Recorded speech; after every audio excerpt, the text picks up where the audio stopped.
Welcome back to Sissy Maya. Make sure to subscribe to our channel to never miss an update. Additionally, consider subscribing to my Patreon to get access to these features, and much more. I had only myself to blame.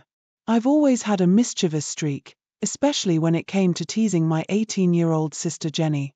Being her 14-year-old younger brother, I could sometimes be a nuisance in her life.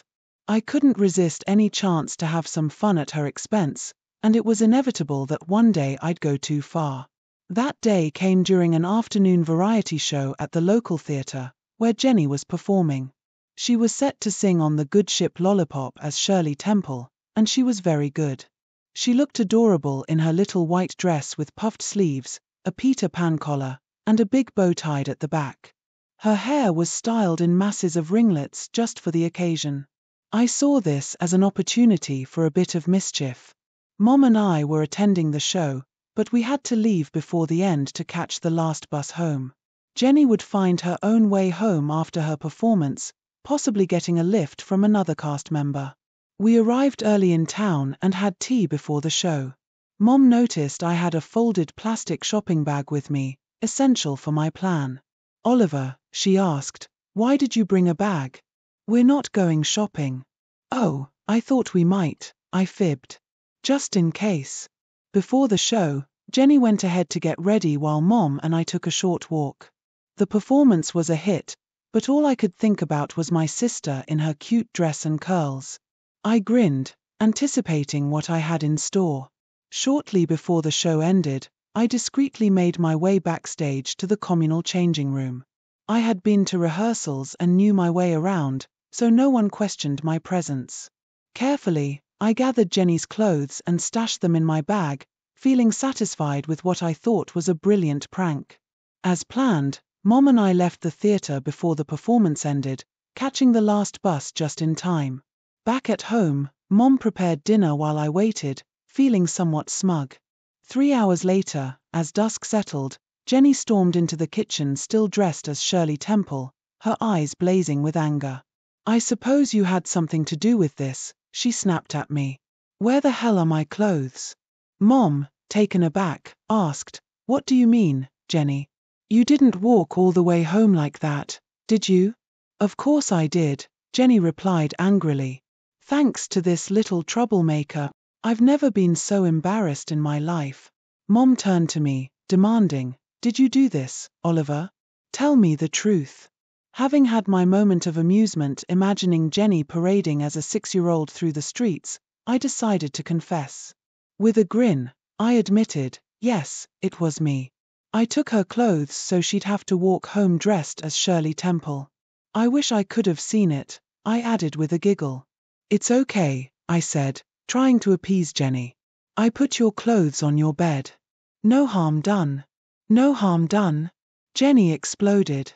"No harm done? Do you realize how humiliating it was for me to walk through town for 2 hours like this? People I know saw me, and it wasn't funny." Her expression turned dark. "Fine," she continued, her tone ominous. "You've had your fun, but you're going to regret this. I'll make sure of it." She seemed to calm down, determined to exact revenge, leaving me with a sinking feeling that her payback would be particularly unpleasant. I was right about that. Jenny went upstairs to change, returning shortly for dinner. The incident was not mentioned again, and I soon forgot about it. Little did I know. One Wednesday morning, a couple of months later, during the first week of my school summer holidays, Jenny, Grace Johnson, Lucy Carter, and I were in the kitchen playing cards. Jenny suggested we spice up the game by adding a forfeit devised by the other three, to be paid by the first person knocked out. It had been a tradition for years, and refusing a forfeit was out of the question. Over time, the forfeits had become more creative, and often more embarrassing, but we always took them in good spirits. This time, luck wasn't on my side, and I suspected foul play with the cards. A sense of dread settled as I steadily lost ground and was eventually knocked out of the game. Jenny grinned triumphantly and said, "Looks like you're the one paying the forfeit this time, mate. And we've come up with a good one." I was certain I'd been set up, but without proof, I resigned myself to my fate. After finishing the game, Jenny placed the cards back in the box, looked at me, and said, "It's time for your forfeit. Remember, dear brother, you have to agree to it no matter what it is." "Deal?" "Of course," I replied impatiently. "That's the rule, and I'm not backing down now. So, what's the forfeit this time?" "Well," she smiled mischievously, "I forgot to bring the manuscript of the novel I was writing when I left Farnworth Girls' Grammar School last year. It's still in my locker in the sports pavilion. Your job is to go back there and retrieve it for me." "Is that all?" I scoffed. "Easy. That won't be a problem." "Not so fast," she added with a wicked grin. "There's more." "Oh, what else?" "Well, the summer holidays haven't started for them yet, so the school will be bustling with girls until Friday. Since you'll be on school grounds, you'll need a suitable disguise. If the girls catch a boy alone at Farnworth, he's in for a fate worse than death," she teased with a giggle. "What kind of disguise?" I asked, puzzled. "Simple. Appropriate means you'll be dressed in my old school uniform. It should fit you nicely," she grinned. "And you can wear that wig I borrowed from my theatre group. It's a pageboy style, similar to how many girls at school wear their hair, so it'll be perfect." It seemed as if I had already agreed to her forfeit. To dispel any doubts I might have, she added, "You won't attract attention if you're quick. Lucy will drive us there and park by a side gate of the school. You just need to go in, run to the sports pavilion, retrieve my manuscript, and get back to the car. Odds are no one will see you, and if they do, they'll assume you're one of the girls. By then, you'll be back in the car." It all sounded straightforward, and being one for a bit of fun, I have to admit the idea appealed to me. But dressed as a schoolgirl? I wasn't entirely sure about that. There's something about dressing as a girl that any boy finds distasteful, a sort of blow to their pride and masculinity. But as a matter of honor, I wasn't going to back out. "Fine, then," I said reluctantly. "I guess it's okay as long as you drive me there and back. If any of my mates ever saw me like this, I'd never live it down." "Don't worry about that, Oliver," Jenny reassured me. "After I'm done with you, even your mate Michael won't recognize you. I promise, when you step out of that car at the school, no one will think you're anything but a Farnworth girl. Promise," she added with a mischievous grin. I should have sensed something was up then, but being me, I missed it. Silly me. "Oh, come on, Oliver," Grace interjected impatiently. "Do you have any guts at all? I thought you were brave." Lucy chimed in more persuasively. "Come on, Oliver," she said with a friendly smile. "It's just a bit of fun. Go on, do it to humor me." That did it. Despite Lucy being older and knowing I fancied her, I was putty in her hands. "Okay, Lucy," I relented. "It's only for a little while, and I'd like to see Jenny turn me into a Farnworth girl like the old days. I bet I'll look good." It sounded like a challenge I couldn't turn down. I made my decision and turned to Jenny, saying, "Okay then, I'll do it. I'm not scared." "You never were," Jenny smiled, almost admiringly. Then she grinned and said, "All right, dear brother, let's go to my room. I still have my old school uniform in the wardrobe." Turning to Lucy and Grace, she added, "Help yourselves to a drink from the fridge and wait here. We won't be long." I followed Jenny upstairs to her room, where she retrieved all the pieces of her old school uniform from the wardrobe and laid them out on the bed. "Right, Oliver," she said, "time to get undressed." We'd seen each other unclothed on numerous occasions in the past, so it was no embarrassment to me to strip of my clothes until I stood there completely undressed.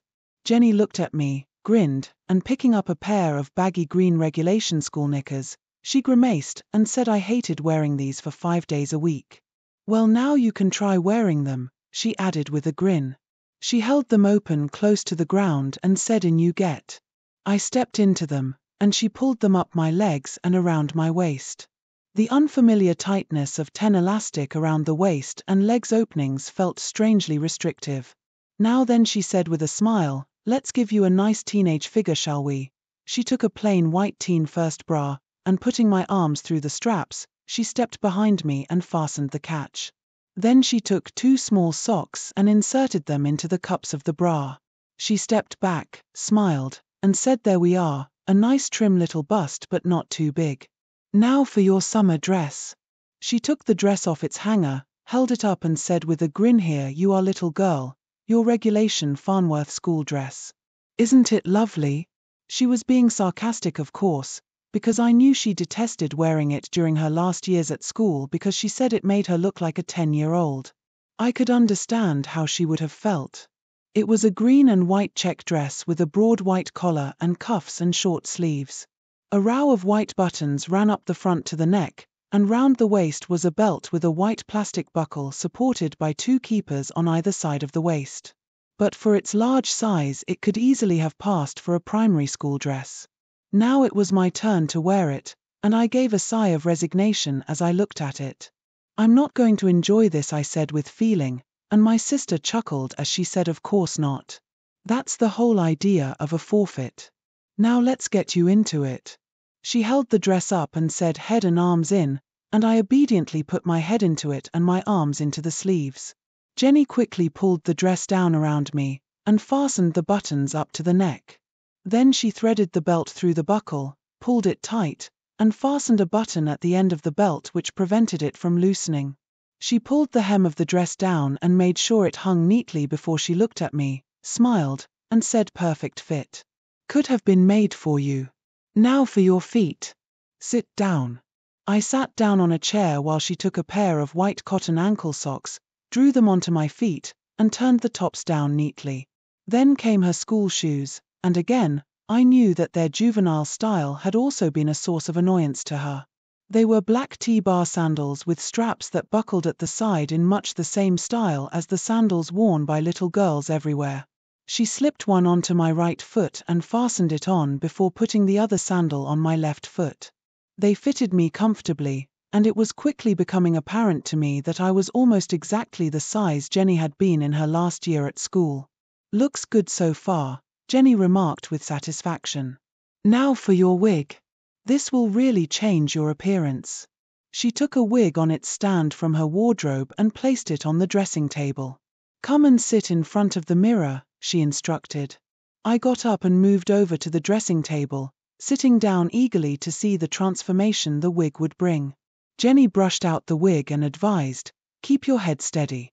Following her instructions, I held still as she carefully positioned the wig on my head, adjusting it to create a natural look around my face. She neatly combed the fringe into place, and with that, the transformation was complete. "Perfect," Jenny declared. "Now, just the school hat left. It's mandatory for the girls to wear them outside, although we used to ditch ours as soon as we could." She picked up her cream-colored Panama school hat, adorned with a dark green hatband displaying the school crest, and placed it carefully on my head. Stepping back to admire her handiwork, she asked, "Well, what do you think? Convincing enough?" I looked at my reflection in the mirror and was astonished by the change. With the school uniform and the wig, I looked every bit like a schoolgirl. "That's incredible," I exclaimed. "I wouldn't have believed it. I really do look like a girl now, especially with the wig and the hat." "I told you it would work," Jenny grinned. "You look perfect. Now, let's head downstairs and see what the others think." She took my hand, and together we went downstairs. As we entered the kitchen, Grace exclaimed, "Wow, that's amazing. Oliver, I have to admit, that disguise could fool anyone. You really do look like you belong at Farnworth." "You definitely do," Lucy agreed. "It's quite impressive. You'll have no trouble passing as a Farnworth girl." Their praise bolstered my confidence for the task ahead. "All right then, let's get on with it," I said resolutely. "I want to get this over with as soon as possible, even if I do look convincing as a Farnworth girl, as you say. I feel a bit ridiculous dressed like this." "Well, it is a forfeit after all," Lucy teased. "Let's go." We made our way to the front door, and I hesitated for a moment before stepping outside, nervous about being seen in my disguise. "Wait," I said suddenly. "What if my friends see me? They'll never let me live this down."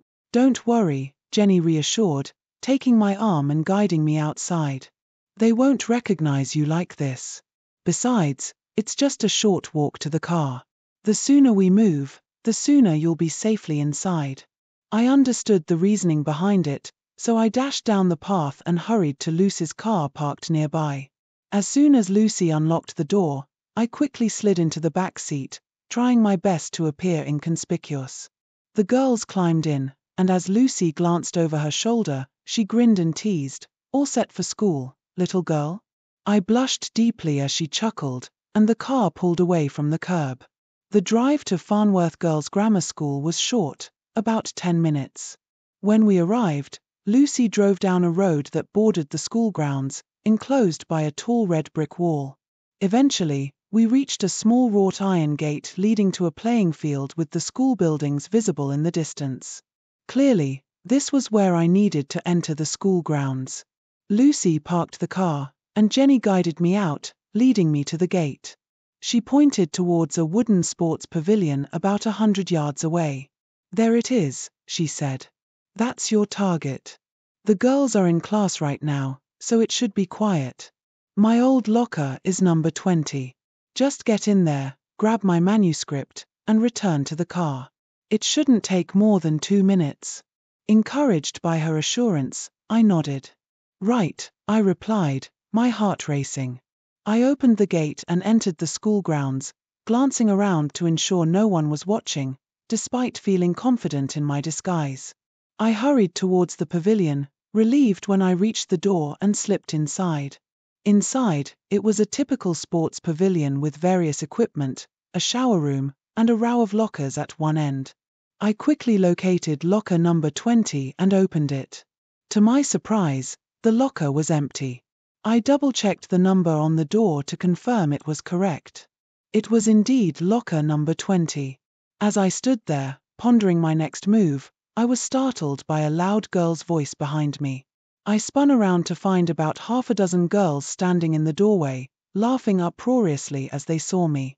Even worse, I recognized the voice immediately. It was Rachel Carter, Lucy's younger sister, whom I had met on a few occasions when visiting Jenny at their house.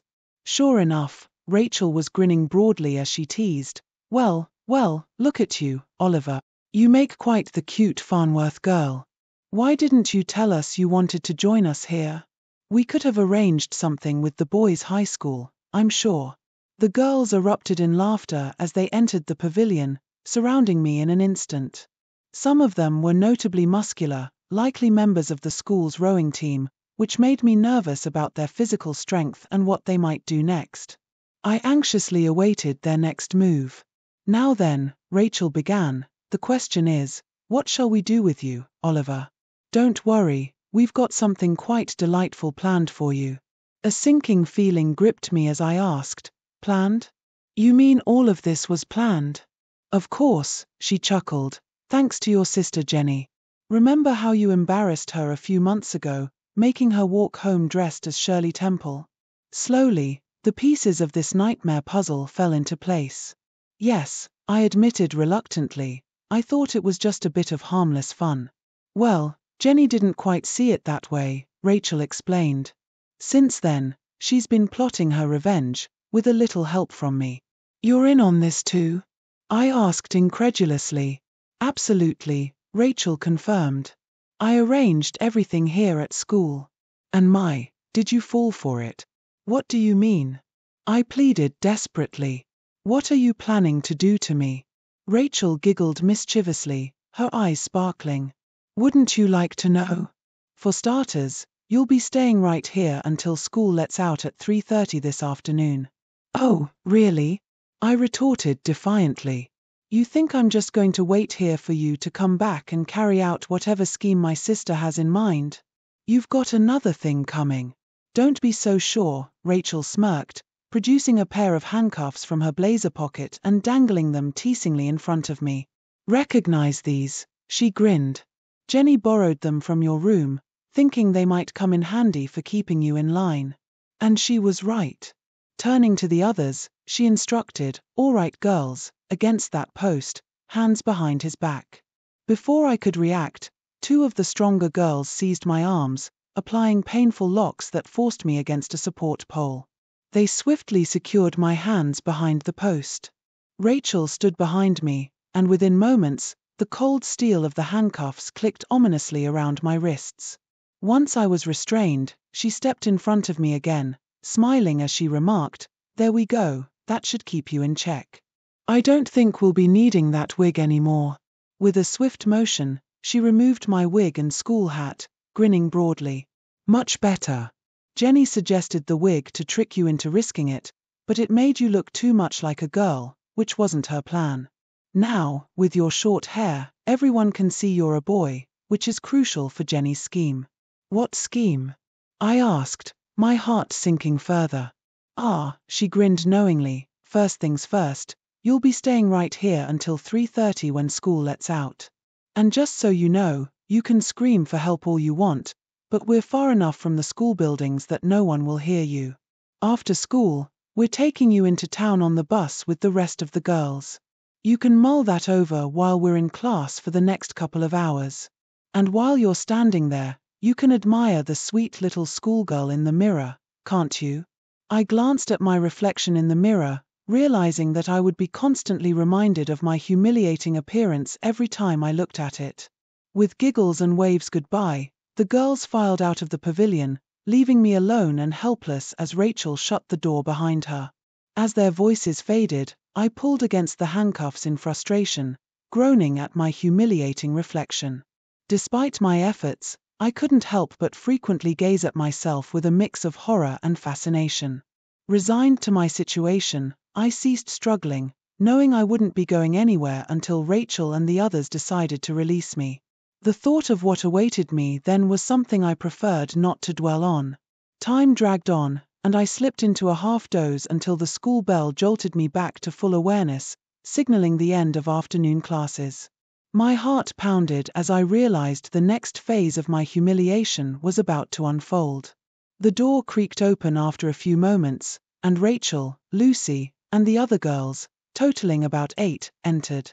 It was more than enough to keep me under control. I noticed they all wore their school hats, ready for their journey home through the streets. "Still here like a good little girl?" Rachel grinned. "Well, that must mean you're excited to come into town with us on the bus, right?" I remained silent, my heart sinking as I comprehended her intention to follow through with parading me in public through town. I swallowed nervously. "Just a sec," one of the girls giggled, pulling a small digital camera from her blazer pocket. "I need a record of this." "Good idea, Lucy," Rachel laughed. "Take lots of photos as we go. I'm sure Jenny will find a use for them." "I bet she will," I thought miserably, as Lucy captured my moment of humiliation. Helplessly standing there, she snapped several photos of me. When she finished, she grinned and pocketed her camera. "These might come in handy later for us and Jenny. Maybe we'll email them to some of his mates at school. I'm sure his school magazine would love to see them." Dread filled me as I contemplated what she might do with those photos, hoping desperately that none of my friends would ever lay eyes on them. "Well, it's almost time to take our little schoolgirl on her trip into the city," Rachel smiled mischievously, but Jenny had another suggestion. "What's that?" Lucy asked. "Hair ribbons, of course," Rachel grinned. She thought he'd look even cuter with hair ribbons like a proper little schoolgirl, so I brought these. From her blazer pocket, she produced 2 lengths of white satin hair ribbon, along with a couple of hair elastics and 2 white plastic hair slides shaped like small bows. Dread filled me as I anticipated what was coming next. "What a delightful idea," Lucy chuckled. "That'll complete the look perfectly. 2 sweet little bows in his hair. Perfect." "All right then, girls," Rachel said, unlocking my handcuffs and removing them. "Just sit him down on that chair with his hands over the back, and someone keep his head steady while I tie these ribbons." The girls led me over to a chair, and in moments, I was seated, unable to budge an inch. One girl stood behind me, her arm under my chin, holding my head firmly in place while Rachel began styling my hair into girlish bunches. She started by parting my hair down the middle and securing each side with elastic bands. Despite my hair being relatively short, It was just long enough for the ribbons. I squirmed and sighed with embarrassment as Rachel took one ribbon and carefully tied it in a neat bow around the base of one bunch. Repeating the process with the other ribbon, she ensured the bows matched perfectly in size. Then, she placed the white plastic hair slides next to the ribbons and clicked them shut. There we go, she smiled, brushing the front of my hair into a small fringe. That's how I used to wear my hair as a little girl. Well, almost. Now, just one final touch. I wondered what else she had planned as she pulled out a small tube from her pocket. Showing it to Rachel, who looked puzzled, she whispered something in her ear, prompting Lucy to burst into a mischievous laugh. "Oh, Rachel," she giggled, "that's positively wicked. But brilliant." Lucy removed the cap from the tube and instructed, "Keep his head very still, okay?" Once again, an arm wrapped around my neck to hold my head steady while Lucy applied something first to my hair ribbons and then to the hair slides. "There," she said, "that should do it. Just hold on to him for a few minutes, and then you can let him go." Wondering what Rachel was plotting, I sat still while she commanded, "Okay, you can release him now, but be ready to grab him if he tries anything." The girls let go of me cautiously, and I stood up. Rachel flashed a wide grin at me and declared, "I bet you were curious about what I was up to. Well, here it is. I've just applied a healthy dose of superglue to the knots of your hair ribbons and hair slides. That glue is set now, so there's no way you can remove your hair ribbons or slides. The only options you have are using superglue solvent or cutting off those hair bunches to get them off." My reaction was immediate. "No," I exclaimed, grabbing each bow on top of my head and pulling them as hard as I could. The pain shot through my scalp, causing me to yell, "Ouch," while the girls erupted in laughter. I attempted to unclip the hair slides, but they remained firmly attached. After a moment of futile effort, I groaned in despair and gave up. I stared helplessly at Rachel, who grinned broadly and remarked, "Now you're truly stuck looking like a little schoolgirl." Literally, she added with a chuckle, prompting more giggles from the girls. Glancing at her watch, Rachel announced, "All right, time to take our little girl into town. Where's her school hat?" "Here," Lucy grinned, producing my cream-colored straw girl's school Panama hat. Handing it to Rachel, she teased, "Now then, Lucy, it's mandatory for us to wear our school hats, so you're no exception. At least until we're out of sight of the teachers. Stand still, please, while I put it on. Or do you want me to do it the hard way?" Realizing I had little choice against the strength of the two biggest girls, I reluctantly agreed. Blushing deeply, I stood as Rachel carefully lowered the hat onto my head, adjusted it firmly, and ensured the wide brim was level. Stepping back to inspect her handiwork, she smiled and remarked, "Oh yes, very nice. Now he really looks like one of us. All right, let's go." The moment of truth had arrived. Two of the tallest girls took hold of each of my arms and escorted me out through the door and into the open. There were Farnworth girls everywhere, streaming out of the school on their way home. As soon as they noticed me, they realized I was a boy and erupted in gleeful laughter. The teasing commenced immediately. "Look at the little junior girl. Isn't she adorable? Is your mom going to meet you?" I hope so, because junior girls shouldn't be out alone, especially the little ones. Exiting through the main gate onto the street, I noticed several girls being picked up by their parents. When one waiting mother spotted me, she burst into laughter, remarking, "What's that boy doing dressed like that? He looks delightful, but why? Is it some kind of prank?" Rachel quickly explained it was Jenny's revenge for the Shirley Temple incident. The woman laughed heartily, exclaiming, "Oh, that's brilliant. What a perfectly fitting punishment, well deserved. He must be squirming dressed like that." "He is," chuckled Rachel. At that moment, the woman's daughter emerged from the school gate with a friend. She frowned momentarily, then covered her mouth in surprise, pointing at me as she burst into giggles. "It's a boy," she shrieked. "A boy, and he looks just like us." This drew more glances and laughter from the crowd, leaving me blushing deeply with humiliation. Rachel and Lucy stood back, grinning at my embarrassment before Rachel declared, "Come on then, time to catch the bus." Chuckles followed us as we made our way to a nearby bus stop where dozens of Farnworth girls waited. They giggled upon seeing me, with one asking, "Who's the new little girl, Rachel?" Rachel explained the situation, and upon hearing I was being taken into town, the girl laughed and said, "Dressed like that? What a fantastic way to deal with him. Can I come too?" "Of course, Carol," replied Rachel. "The more the merrier." Just then, the bus into town arrived, and I was ushered aboard by my sturdy captors. Seated between Rachel and Lucy amidst a group of girls, I couldn't escape their relentless teasing. "I have to hand it to you, Rachel," grinned one girl. "This revenge from his sister is genius. I mean, look at him." She laughed. "I can't imagine anything more humiliating for any boy to wear. Especially in public," snickered another.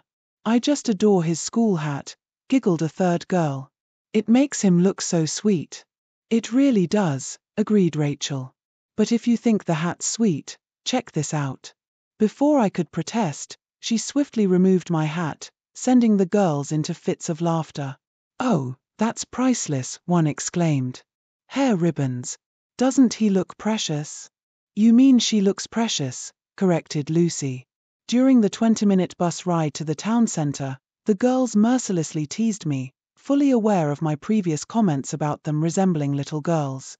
I sat there, my face burning with humiliation, unable to evade their playful scrutiny.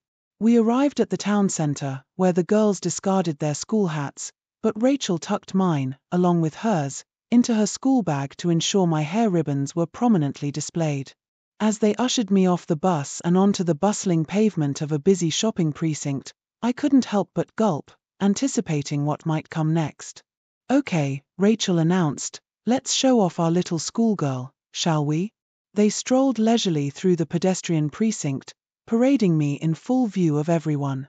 It didn't take long before I became the subject of giggles and teasing comments from nearly everyone we passed. We moved at an excruciatingly slow pace, and the remarks kept coming, each one causing me to blush deeply with humiliation. Lucy intermittently snapped photos of me with her camera, and I dreaded what she might do with them. Suddenly, we approached Carlo's coffee bar, and the girls gently but firmly guided me inside. I tried to resist, but they insisted, knowing full well why I hesitated. Sitting at a nearby table were my sister, Grace, and Lucy. Jenny glanced at me and chuckled. Well, Oliver. How did you enjoy being paraded through town dressed as a cute little schoolgirl? Embarrassing, wasn't it? What do you think?" I retorted. "I've never felt so humiliated in my life." "Good," she grinned. "Now you know how I felt when you made me walk all the way home dressed as Shirley Temple. And walk home you will, just like I did. The last bus has already left, so you've got no choice. Can't you just give me a ride?" I pleaded desperately. "No chance," she chuckled. "Oh no, dear brother. It's a nice long walk home in public, dressed as a sweet little schoolgirl. That should teach you not to make a fool of me. Now, sit down and have a milkshake or something." I reluctantly sat with my escorts, and the waitress, noticing I was a boy, couldn't help but giggle as she served us. My face burned with embarrassment. After finishing our milkshakes, we paid our bill and headed toward the door, only to find it was raining outside. The girls retrieved folding umbrellas from their bags.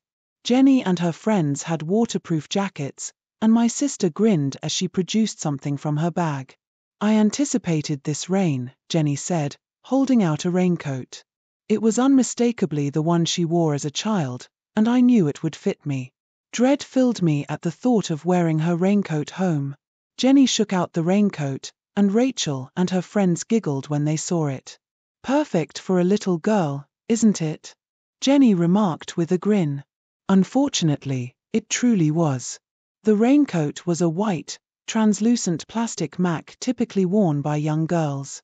It featured a row of press stud fasteners running up the front to the neck, along with a square-cut hood fitted with tie tapes to secure it under the chin. Additionally, there was a tie belt to cinch around the waist, unmistakably designed for girls' wear, and now I was to wear it. Ooh.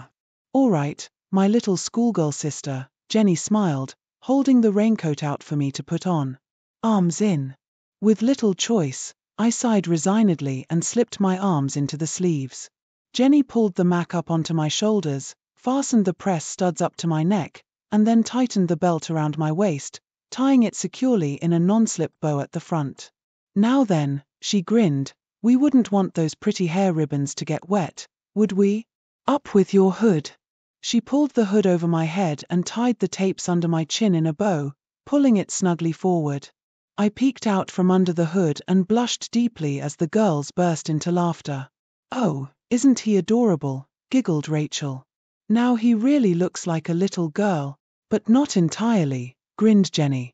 It's still clear he's a boy, which is the point. But what's truly delightful is that everyone can see he's wearing a girls' school uniform and those cute hair ribbons under that Mac. I must say, the superglue idea was brilliant. Quite Machiavellian, if you ask me. She seemed genuinely proud of her cunning way to ensure the hair ribbons stayed put. All right then, she continued, now that my little sister is ready for the rain, let's take a stroll through town. I want to see how he handles all the teasing. Reluctantly, I was propelled out into the rain, where indeed, the chuckles and comments from passers-by gave Jenny ample satisfaction to see her plan of humiliation unfold, just as she had endured. After another hour or so, Jenny decided it was time to head home. We soon arrived next to Lucy's parked car. She unlocked the doors, and the others climbed in, shutting the doors behind them and leaving me standing forlornly in the pouring rain. In a last plea for mercy, I said, can't I come in the car? You can't make me walk all the way home like this, you can't. Why not? Jenny replied with a broad grin from her partially open window. After all, that's exactly what you made me do, isn't it? No, dear brother, now it's your turn to be humiliated. So, enjoy your walk home, won't you? She waved goodbye lightly, and the girls burst into laughter as Lucy's car pulled away from the curb, soon disappearing from sight. What choice did I have? None at all. With rain beating down on the hood of my sister's raincoat and running onto my bare legs and feet, I began the long walk home through the pouring rain. As I trudged along, I suddenly became keenly aware of several little girls dressed in plastic Macs identical to mine, their pretty dresses and hair ribbons clearly visible through the translucent plastic. What made it worse was that upon seeing me, they invariably shrieked with laughter upon realizing that the schoolgirl walking past was actually a boy. I suppose I can hardly blame them. I continued on my miserable and humiliating walk home, picking up my pace as I finally reached my house after a couple of hours. Walking up to the front door, I gratefully rang the bell. My mother opened the door, took one look at me, smiled, and said, well, goodness me, who's this little schoolgirl? Looks like I've gained a daughter. She chuckled, all right, Oliver, come on in. Go straight through to the kitchen. Gratefully, I entered the house, walked down the hallway, and made my way into the kitchen. There, sitting and having a cup of tea were Jenny, Lucy, and Rachel. They burst into laughter upon seeing me, and Jenny asked, did you have a nice walk? No, I didn't, I retorted. It was awful. Everyone kept laughing at me, especially the little girls. They were the worst of all. I bet they were, grinned Jenny as she stood up and pushed back the hood of my raincoat. She untied the belt, unfastened the press studs down the front, and removed the Mac from me, giving it a shake before hanging it on the back of the door to dry. Sit down, Oliver, and tell me how you felt, Mom said, pouring me a cup of tea. I'm curious to know if Jenny's method of letting the punishment fit the crime was effective. I gather it was quite an uncomfortable experience. You have no idea, I exclaimed. Humiliating doesn't begin to describe it. If any of my mates had seen me, I'd have been finished. They might yet, teased Jenny, winking at Lucy. Why don't you tell him what we have planned?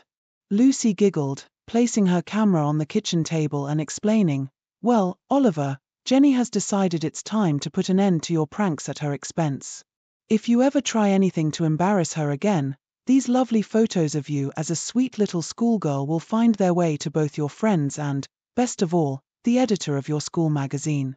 They'd make a delightful center spread. Let me show you.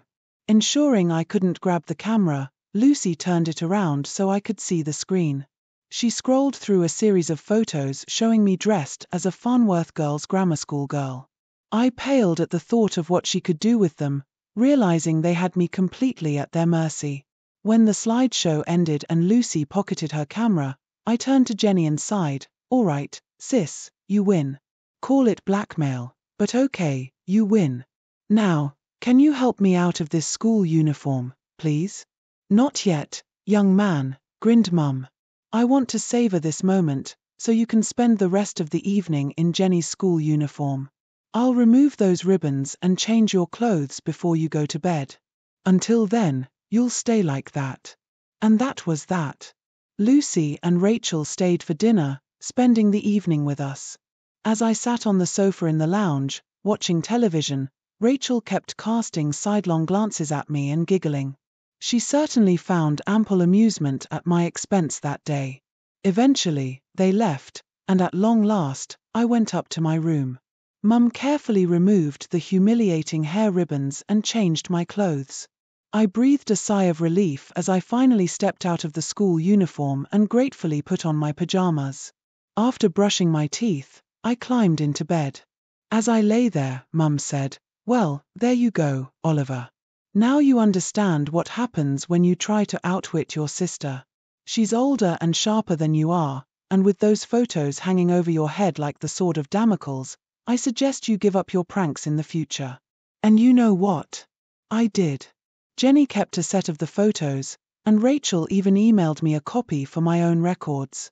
I never showed them to any of my friends, of course, but for years afterward, I sometimes looked at them in private and smiled. What a sister.